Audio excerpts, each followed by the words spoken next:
Good morning, students. Welcome to your maths class. Now we will start the chapter number 8, that is trigonometry. It is completely new for you, but it is very interesting. ठीक है, तो शुरू से ही ध्यान रखेंगे, आपको clear हो जाएगा. सबसे पहले हमें इसको थोड़ी सी बेसिक टर्म्स करते हैं कि सबसे पहले हमने जो है ट्राइंगल्स के बारे में सब कुछ पढ़ा हुआ है. ट्राइंगल क्या होती है? 3 sided closed figure is called triangle. ठीक है, इसमें हमारा एक्यूट एंगल ट्राइंगल भी होता है, ऑब्ट्यूज भी होता है, ठीक है, और राइट एंगल ट्रायंगल भी होता है. 3 तरह के हमारे ये ट्रायंगल होते हैं. तो लेकिन हमने जो है इस चैप्टर में राइट एंगल ट्रायंगल के बारे में पढ़ना है. राइट एंगल ट्रायंगल जिसमें कि कौन सी पाइथागोरस थ्योरम यूज होती है. पाइथागोरस थ्योरम क्या होती है? पाइथागोरस थ्योरम कि अगर ये राइट एंगल ट्रायंगल है आपका, मान लीजिए ये बी और ये C, this one is angle 90. तो in right triangle A B C क्या होता है? हाइपोटेन्यूज का square is equal to base का स्क्वायर प्लस हाइट का स्क्वायर. हाइट को हम इसका परपेंडिकुलर का भी लिख देते हैं स्क्वायर.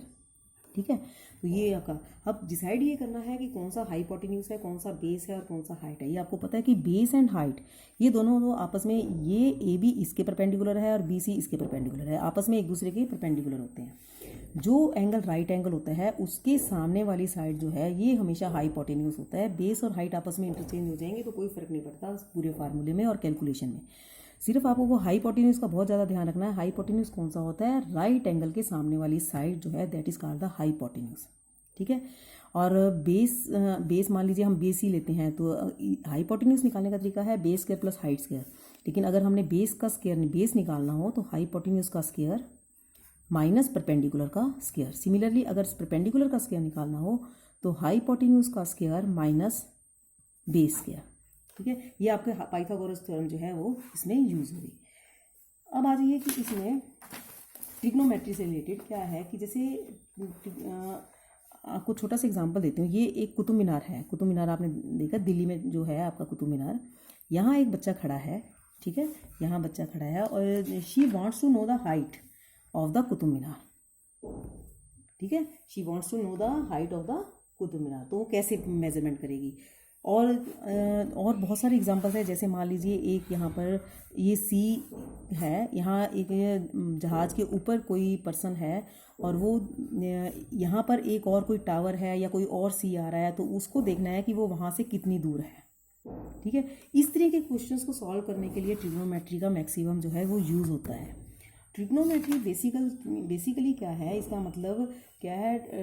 सबसे पहले इसमें ट्रिग्नोमेट्री में ट्राई वर्ड्स को तोड़ेंगे, गोन और फिर मेट्रॉन. ट्राई मतलब 3. ठीक है, गोन मतलब साइड्स. हम कहते हैं पॉलीगोन कितनी साइड्स का है. ठीक है, पॉलीगोन होता है ना 4 साइड्स पे, गोन का मतलब ये साइड्स. और मेट्रॉन मतलब मेजरमेंट्स. तो ये क्या है? ये it is a relationship between angles and sides of A triangle. जैसे ये 3 तो इसमें एंगल होते हैं, ये तो 90 का हो गया. 3 इसमें एंगल होते हैं और 3 ही साइड्स होते हैं. तो ये क्या है? Basically it is the relationship between angles and sides of a right angle triangle. तो इसके लिए हमें इसमें क्या करेंगे? कुछ रेशोज यूज करेंगे. वी विल स्टडी सब ratios of sides of right angle triangle. और एक चीज़ का, ये जो एक्यूट एंगल की रेशो मिलेगी आपको, एक तो 90 का है ही है. तो इसका मतलब क्या है कि ये जो एंगल अगर ए बी सी, तो angle A plus B plus C is equal to 180. Angle A तो 90 है, सॉरी बी तो 90 है, तो angle A plus angle C कितना हो गया? 90. इन दोनों का सम 90 है. इसका मतलब ये भी 90 से कम है और ये भी 90 से कम है. दोनों के दोनों एंगल क्या है? एक्यूट एंगल है. ठीक है, ये दोनों एंगल क्या है? एक्यूट एंगल है. तो ये जो सारी ट्रिग्नोमेट्रिकल रेशोज हैं ये किसकी आती हैं? एक्यूट एंगल्स की आती हैं. ऑब्ट्यूज तो इस ट्रायंगल में हो ही नहीं सकता. एक्यूट एंगल ट्रायंगल एक राइट एंगल ट्रायंगल होता है और बाकी दोनों एंगल जो होते हैं वो क्या होते हैं? Acute angles. अब आ जाइए हमारा जो मेन इसमें शुरू होता है ट्रिग्नोमेट्रिकल रेशो. Trigonometric ratios. ठीक है, इसको मैं ये लेती हूँ, एक फिगर बना रहे हैं हम. Right angle triangle in which this is A, this is B and this is C. This one is right angle और ये हमें पता है hypotenuse. This one is height और दिस वन इज बेस. ठीक है, अब हमने ट्रिग्नोमेट्रिकल रेशियोज क्या लेनी है ये हम मान लीजिए पहले ए से ही शुरू करते हैं। तो कई बार क्या होता है, एंगल इसकी जो ट्रिग्नोमेट्रिकल रेशियोज है, हमारे पास 6 रेशियोज होती हैं, sine theta, sine cos theta, tangent theta, cotangent theta, secant theta and cosecant theta. ये जो ट्रिग्नोमेट्रिकल रेशियोज होती हैं किसी भी एक्यूट एंगल के लिए हो सकती हैं, इसके लिए भी और इसके लिए भी। अब हमें जिस एक्यूट एंगल के लिए, अब हम पहले हमने किया है, ये तो डिसाइड हो गया कि ये हमारा हाइपोटेन्यूज है, लेकिन इन क्वेश्चंस में आपको बेस और हाइट भी डिसाइड करना पड़ेगा। वो किस लिए कि अगर एंगल ए की रेशियोज निकालनी है, ठीक है, तो ए के सामने वाली हाइट जो साइड होगी वो हमेशा हाइट होगी और उसके साथ लगते वाली साइड जो होगी वो बेस होगी। और इसी तरीके से अगर सी की निकालनी है, यहाँ से सी की निकालनी है, तो सी के साथ लगने वाली ये बेस बन जाएगी और ये हाइट बन जाएगी। तो इस चीज़ का हमने हमेशा ध्यान रखना है कि एक्यूट एंगल, जिस एक्यूट एंगल की रेशियोज को कैलकुलेट करना है, उसके साथ वाली जो साइड लगती, टच करती जो साइड है दैट इज बेस, एंड सामने वाली जो है वो हाइट, और राइट एंगल के सामने वाली वो हमेशा क्या है, हाइपोटेन्यूज। ठीक है, अब हम इसकी ट्रिग्नोमेट्रिकल रेशियोज करते हैं। There are 6 trigonometrical ratios. सबसे पहले है साइन एंगल, साइन ऐसे लिखते हैं, SINE, sine of angle A, क्योंकि हम ए को ले रहे हैं पहले। ठीक है, ये क्या होता है हमेशा, साइन ए, पहले मैं इनके नाम लिख लेती हूँ। फिर है कोसाइन ए, फिर है टेंजेंट ए, फिर कोटेंजेंट ए, देन फिफ्थ है सीकेंट ए, और अगली है कोसीकेंट ए।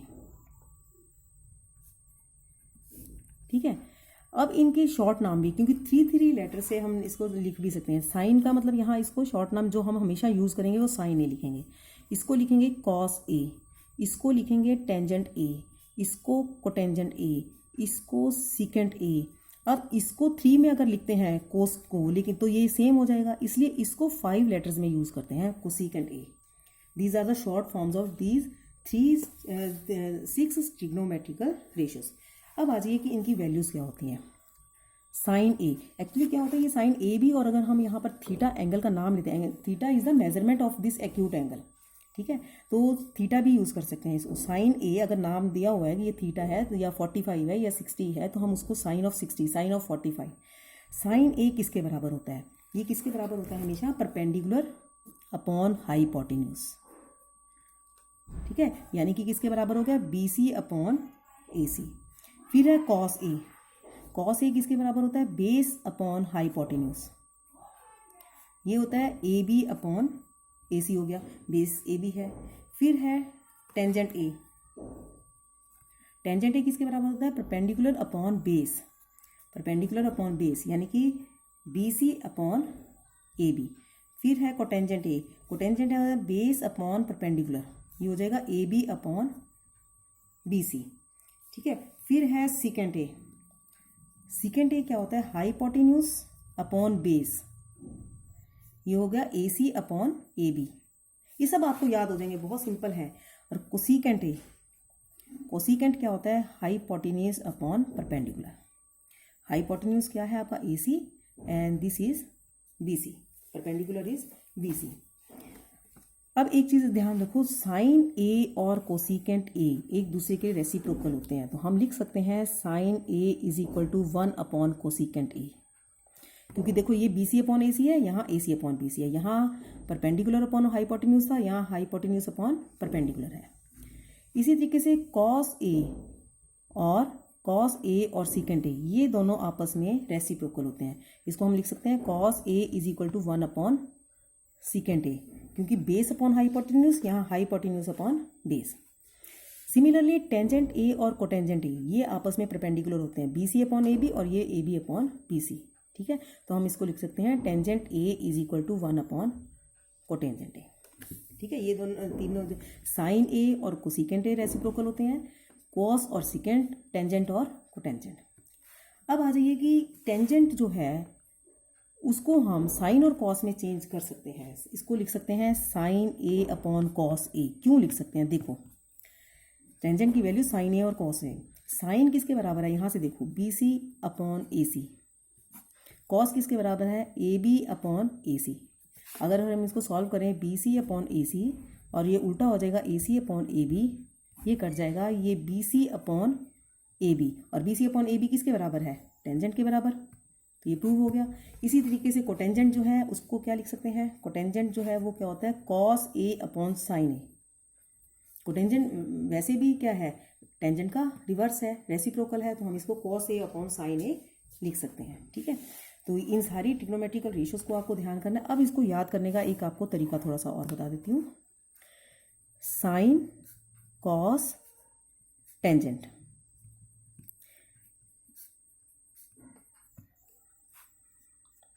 ये आप इसको इस तरीके से लिख लो,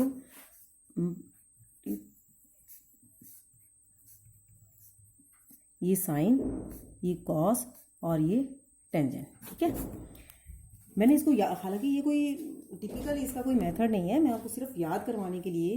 देखो साइन थीटा किसके बराबर होता है आपका, perpendicular upon hypotenuse. Cos theta किसके बराबर होता है, बेस अपॉन हाइपोटेन्यूज। टेंजेंट किसके बराबर होता है, परपेंडिकुलर अपॉन बेस। ठीक है, थोड़ा सा इसको याद करने के लिए हमने लोगों ने बनाई हुई है ये कि पंडित बद्री प्रसाद हर हर बोले, पंडित बद्री प्रसाद हर हर बोले। इसको डिवाइड कर दो, ये साइन बन गया, इसको डिवाइड कर दिया, ये कॉस बन गया, इसको डिवाइड कर दिया, ये टेंजेंट बन गया। और अगर हम इसको कोसिकेंट यहाँ अगर लिख देते हैं कोसिकेंट, क्योंकि इसका रेसिप्रोकल है, ये है सिकेंट क्योंकि इसका रेसिप्रोकल है, ये है कोटेंजेंट क्योंकि इसका रेसिप्रोकल है। जब हमने सिकेंट करना है तो ये क्या हो जाएगा, हाइपोटेन्यूज अपॉन परपेंडिकुलर। सिकेंट करना है हाइपोटेन्यूज अपॉन बेस, कोटेंजेंट करना है बेस अपॉन परपेंडिकुलर, तो ये इसका उल्टा हो गया। ठीक है, these were the trigonometrical ratios of acute angle. अब हमने इससे रिलेटेड जो है क्वेश्चंस करेंगे। तो आपने अभी तक जो है हमने क्या पढ़ा, मेनली जो इसकी बेसिक कॉन्सेप्ट्स हैं वो राइट एंगल ट्रायंगल पर ये ट्रिग्नोमेट्री यूज होती है, एक्यूट एंगल। और अगर यहाँ पर थीटा एंगल होता तो हम इसको लिखते sine theta, cos theta, tangent theta, cotangent theta, secant theta, cosecant theta. अब अजय इसी क्वेश्चन को मैं अगर थोड़ा सा ये कहती हूँ कि इसको यही ले लीजिए सी ए बी, अगर एंगल सी की रेशियोज निकालनी होती, ठीक है, तो ये परपेंडिकुलर बन जाता और ये बेस बन जाता। तब साइन सी क्या होता, साइन सी में परपेंडिकुलर ये है, हाइपोटेन्यूज ये है, यानी कि फिर क्या ये हो जाता ए बी अपॉन ए सी। यहाँ क्या था, बी सी अपॉन ए सी, यहाँ क्या हो गया A B upon A C. Similarly cos C क्या हो जाता, कॉस सी में base upon B C upon A C. तो अकॉर्डिंगली सारी की सारी रेशियोज जो है वो आपकी चेंज हो जाएंगी। तो this was the basic concept of trigonometry, और इन कॉन्सेप्ट्स को यूज करते हुए हमने क्या करना है, इनके सारी क्वेश्चंस को सॉल्व करना है। ठीक है, in our next video will do the exercise number 8.1। Thank you.